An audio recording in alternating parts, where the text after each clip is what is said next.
Hello, I'm Terry Fisher. This is the 7th of 12 lectures on copyright. We're just past the halfway point of this lecture series.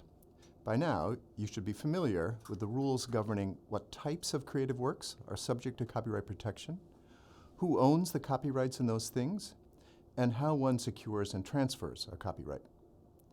In addition, you should feel comfortable with 3 of the 4 major theories of copyright, specifically the fairness theory, the personhood theory, and the utilitarian or welfare theory. We arrive finally at the heart of copyright law. In the next 3 lectures, we'll examine the principal rights that a copyright owner enjoys and the corresponding limitations upon those rights designed to accommodate the interests of the public at large. Here's how my presentation will be organized. In this lecture and the next one, I'll be examining the economic rights enjoyed by a copyright owner. As you'll see, there are 4 clusters of such rights. First, the copyright owner's exclusive right to reproduce the copyrighted work. Second, the exclusive right to make modifications of the copyrighted work, commonly known as the right to make derivative works. Third, the right to control the distribution, exportation, and importation of copies of the work. And fourth, the right to control public performances or public displays of the work. Today, I'll be examining the first 2 of those rights, the right of reproduction and the right of modification. Next week, I'll take up the 3rd and 4th of the rights, and the week after that, I'll discuss the major exceptions and limitations that copyright law imposes upon these exclusive rights.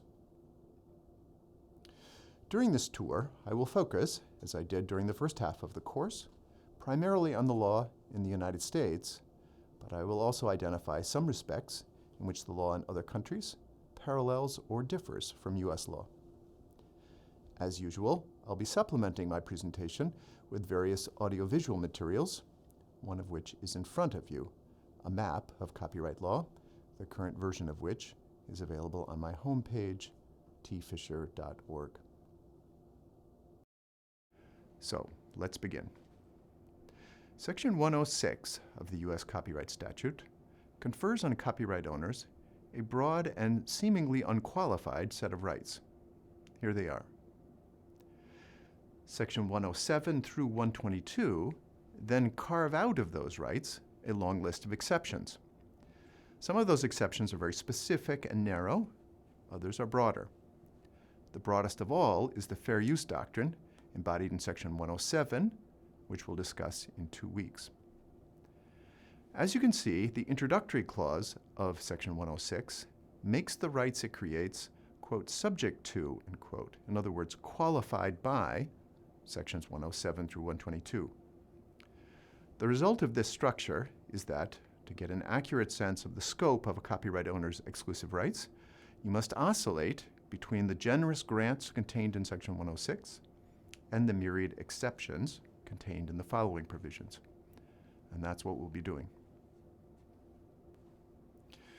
The first and simplest of the rights conferred on a copyright owner by Section 106 is the right to reproduce, in other words, to copy the copyrighted work in copies or phonorecords. This entitlement is commonly considered the core of copyright. The name of this entire field suggests as much. The heart of copyright is the exclusive right to copy. As it's used in the law, the term reproduction has 3 independent dimensions. To prevail, a plaintiff must satisfy all 3. The first pertains to the way in which the defendant generated the allegedly infringing things. Only if he did so by copying is the defendant liable. The second pertains to the character of the allegedly infringing things. Only if they constitute, quote, copies, close quote, is the defendant liable. And the third pertains to the nature and amount of the material the defendant took from the plaintiff. Only if it rises to the level of, quote, improper appropriation, close quote, is the defendant liable. We'll consider them in that order. In patent law, as some of you know, independent invention is no excuse. A defendant cannot escape liability by showing that he dreamed up on his own an invention that happens to match the plaintiff's patent. Not so in copyright law. There, independent creation is an excuse. Suppose, for example, I write a poem. Later you, never having seen mine, write and publish exactly the same poem. I have no claim against you. You infringe my copyright in my poem only if you copy mine. So what exactly does that mean? The clearest type of copying is mechanical reproduction.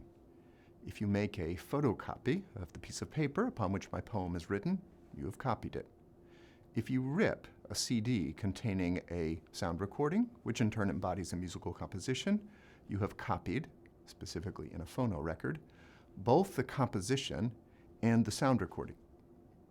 If you replicate a CD-ROM containing a software program, you infringe the copyright in the program. None of this should be surprising. But as used in the law, the term copying is not limited to mechanical reproduction. It also includes having the copyright work in mind when making a substantially similar embodiment. So if you read and memorize my poem and then write it down, you have copied it. If you listen to a performance of my musical composition and then record your own rendition of my composition, you have copied it. If you watch a movie and then write a short story containing an identical plot, you have copied the audiovisual work embodied in the film, and so forth. The most intriguing cases in this area involve situations in which the defendant is exposed to the plaintiff's work and then, sometime later, creates a very similar work without being aware that it mimics the plaintiff's work. In other words, the defendant believes he is being original, but he's not. The law governing such situations is harsh. In the 1924 case of Fred Fisher versus Dillingham, Judge Learned Hand summarized the relevant rule as follows. Quote, "Everything registers somewhere in our memories, and no one can tell what may evoke it. Once it appears that another has in fact used the copyright as the source of this production, he has invaded the author's rights. It is no excuse that in so doing, his memory has played him a trick." Close quote. The most famous case of this general sort involved the following facts. In 1963, the Chiffons, a popular quartet in the United States, released a recording of "He's So Fine," a song that had been composed by Ronald Mack. Here's a brief excerpt. Do-lang, do-lang, do-lang, do-lang, do-lang, he's so fine. Do-lang, do-lang, do-lang, wish she were mine. Do-lang, do-lang, do-lang, that handsome boy over there, one with the wavy hair. I don't know how I'm gonna do it, but I'm gonna make him mine. Be the envy of all the girls, it's just a matter of time. The Chiffons recording was a hit in both the United States and in England. George Harrison heard the song, but forgot it. 6 years later, he composed and performed "My Sweet Lord." Here's an excerpt.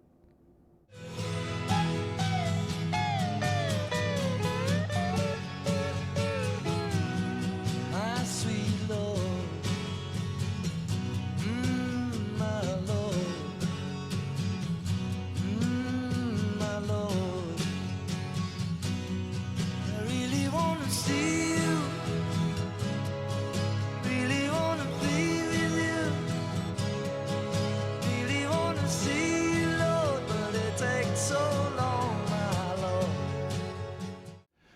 Bright Tunes Music, the assignee of Mack's copyright, brought an infringement suit against Harrison and prevailed.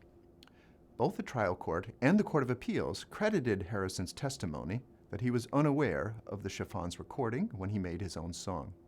However, they ruled, Harrison could not escape on this basis. Here's the key passage in the appellate court's opinion. Quote, "It's not new law in this circuit that when a defendant's work is copied from the plaintiff's, but the defendant in good faith has forgotten that the plaintiff's work was the source of his own, such innocent copying can nevertheless constitute an infringement. It's settled that intention to infringe is not essential under the Copyright Act. The court then went on to suggest a possible policy basis for this seemingly unforgiving rule. Quote, as a practical matter, the problems of proof inherent in a rule that would permit innocent intent as a defense to copyright infringement could substantially undermine the protections Congress intended to afford copyright owners. We therefore see no reason to retreat from this circuit's prior position that copyright infringement can be subconscious. The rule announced and applied by the court, in this case, bears emphasis. Innocent copying is still infringement. In this special sense, copyright infringement is a strict liability offense. The final, perhaps non-obvious aspect of the scope of copying is that it encompasses translation of the plaintiff's work into a different medium. So, for example, an unauthorized motion picture version of a novel, a doll that mimics a cartoon character, a still photograph of a ballet are all covered.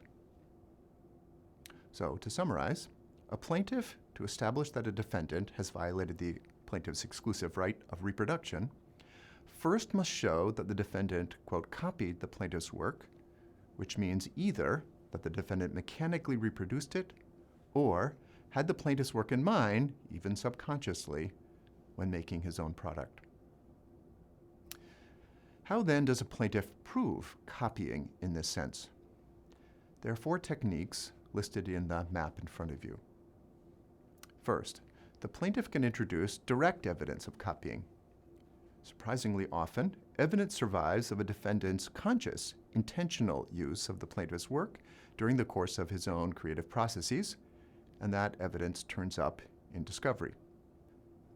Second, the plaintiff can show that the defendant had access to his work and that the defendant's work and the plaintiff's work are sufficiently similar to raise an inference of copying.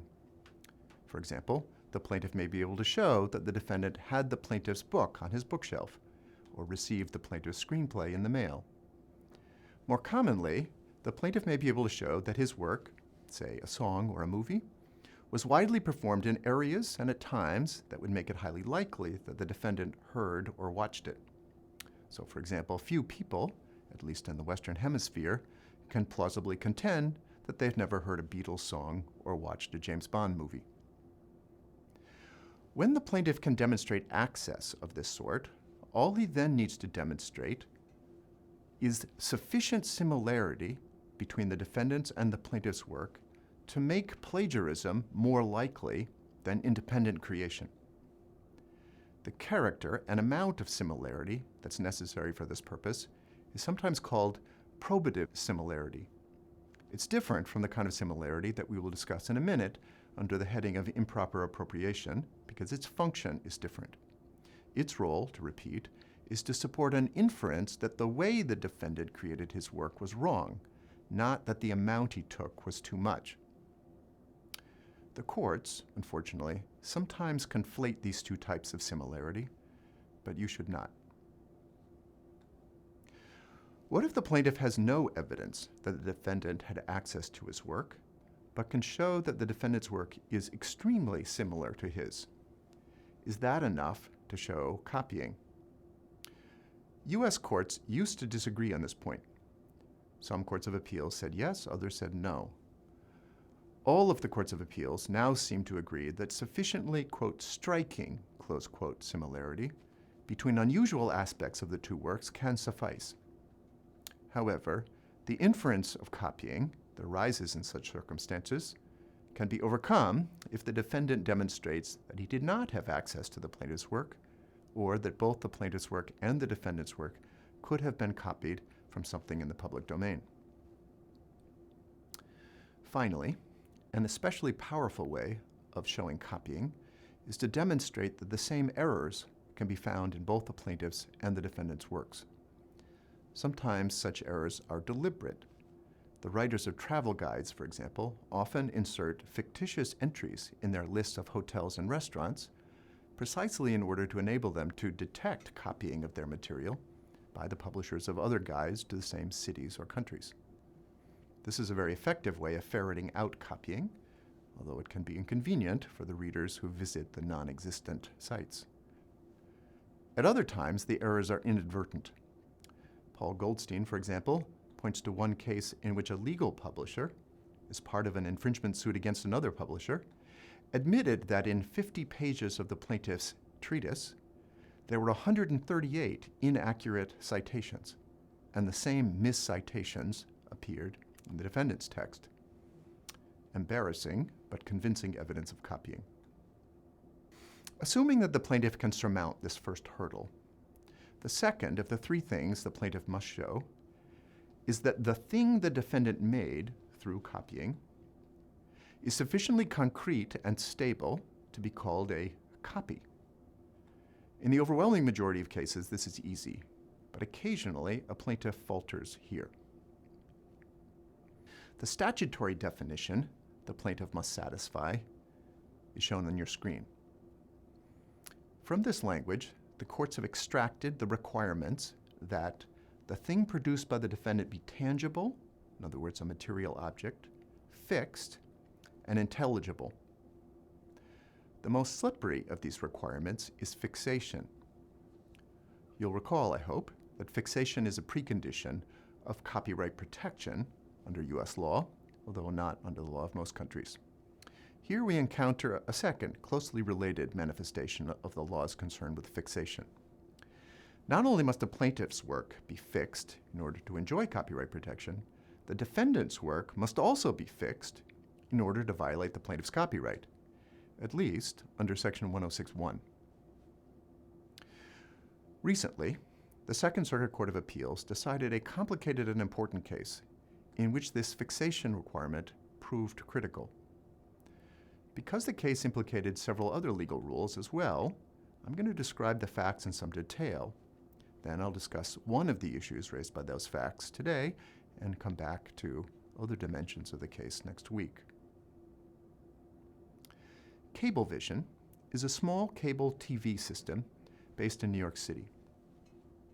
Like all cable companies, it aggregates audiovisual programming from several sources. For example, Warner Brothers may produce a movie, license it to NBC, and then Cablevision picks up NBC's signal. Cartoon Network and HBO provide programming directly to Cablevision, and so forth. As you might expect, Cablevision pays for the right to broadcast this material, either according to the terms of voluntary licenses or through a compulsory license. Those licenses are important and complex. We'll touch on them briefly at the end of the next lecture. For present purposes, all you need to know is that these licenses do not give Cablevision the right to make copies of the TV shows or movies in question, only to publicly perform them. So, to return to the narrative, Cablevision combines these various streams of programs into a single composite encoded signal, which it sends, via cable of course, to its customers. Each customer receives the composite signal through a set-top box, which decodes it, relays it to a television, which in turn displays it to the subscriber sitting on his couch. If, as is likely, the subscriber doesn't want to watch all shows at the times they are broadcast, he's likely to employ a device to record them. Once upon a time, the device would have been a VCR. Today, it's likely to be a digital video recorder, commonly known as a DVR. Then, when the subscriber wants to watch a given show, he plays the copy stored on the DVR. So this pattern should be entirely familiar to most of you. But if you've been following this course of lectures from the beginning, it should make you uneasy. There's no question that the DVR recording, represented by the blue dot on this slide, is a copy of the television shows in question. The subscriber who makes those copies does not have a license from Warner Brothers or Cartoon Networks to do so. Is the subscriber then violating Section 106(1) of the copyright statute? The answer is yes, but that violation, as we'll see, is excused under the fair use doctrine. When and how that crucial principle was established, we'll discuss in a few weeks. For now, it's enough to recognize that the subscriber can slip the noose by pleading fair use. Now, back to our story. In 2006, Cablevision had an idea. What if, instead of relying on individual subscribers to make copies of shows on their home DVRs, it offered to make copies for them using a cloud-based technology? This would be more efficient and convenient than the home devices, sufficiently so that the subscribers would be willing to pay a premium for it. So, Cablevision created, though it did not immediately implement, what it called a Remote Storage DVR, or RSDVR system. Its main features, in the language of the court eventually called upon to review the system, looked like this. Quote, "Under the new RSDVR, this single stream of data is split into two streams. The first is routed immediately to customers, as before.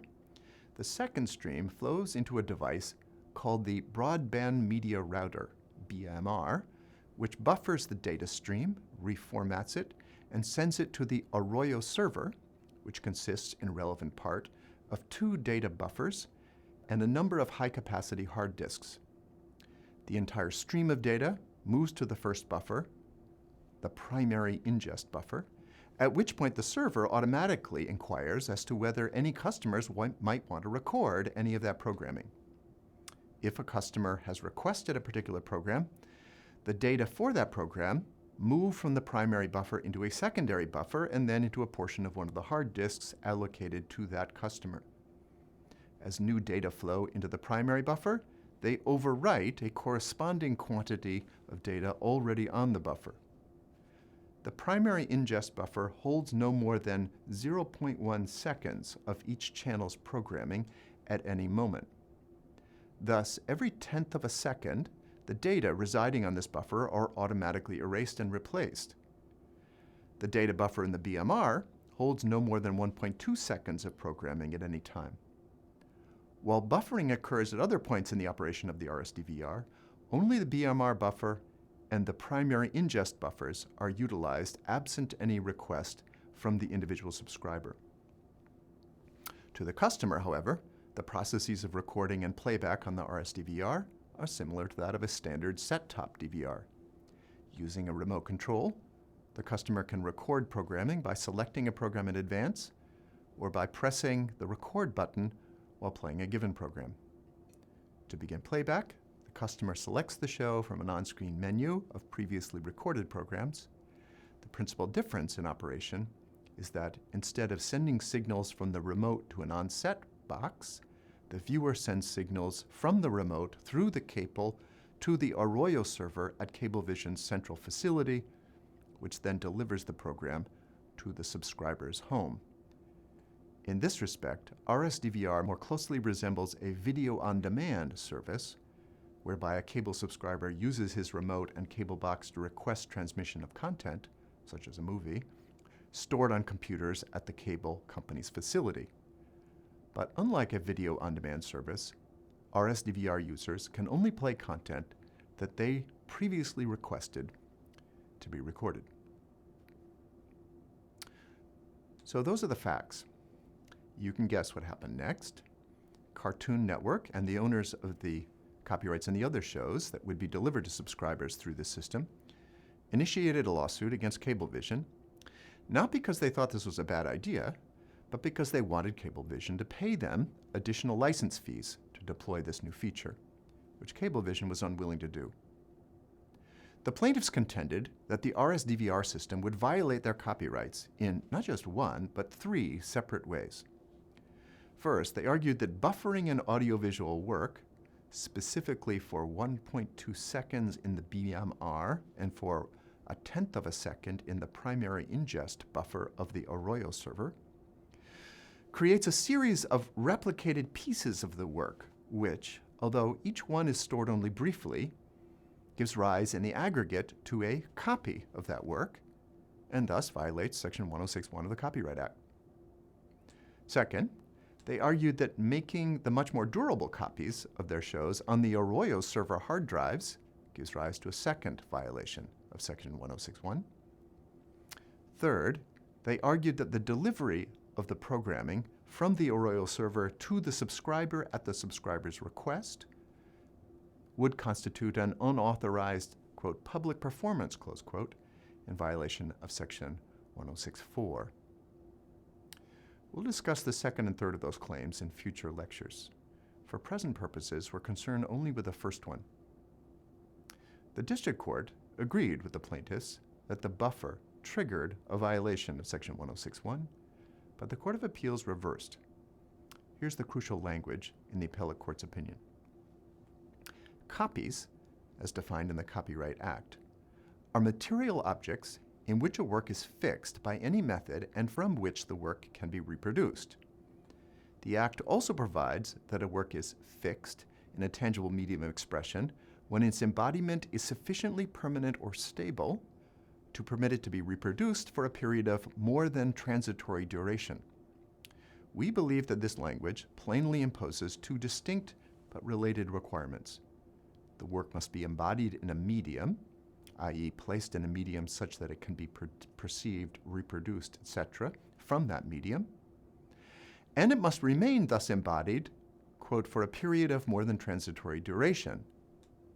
Unless both requirements are met, the work is not fixed in the buffer, and as a result, the buffer data is not a copy of the original work whose data is buffered.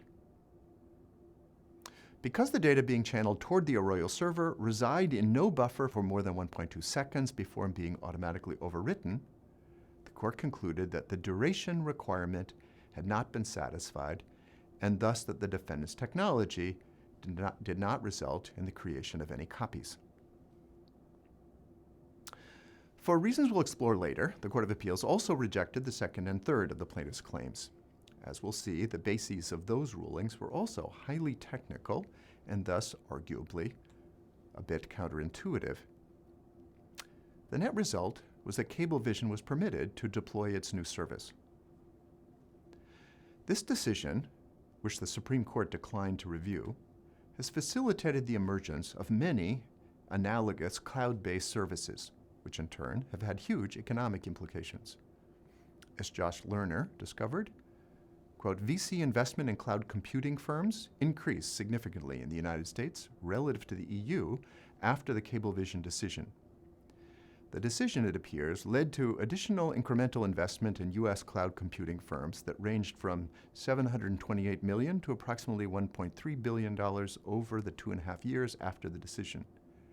When paired with the findings of enhanced effects of VC investment relative to corporate investment, this may be the equivalent of $2 billion to $5 billion in traditional R&D investment. An essential step in the ruling that catalyzed this investment was, as we've seen, the court's judgment that the fixation requirement had not been satisfied by the buffer copies. So let's take a break at this point. When we resume, we'll consider the third and arguably most important component of the cause of action under Section 106.1, the requirement of, quote, improper appropriation.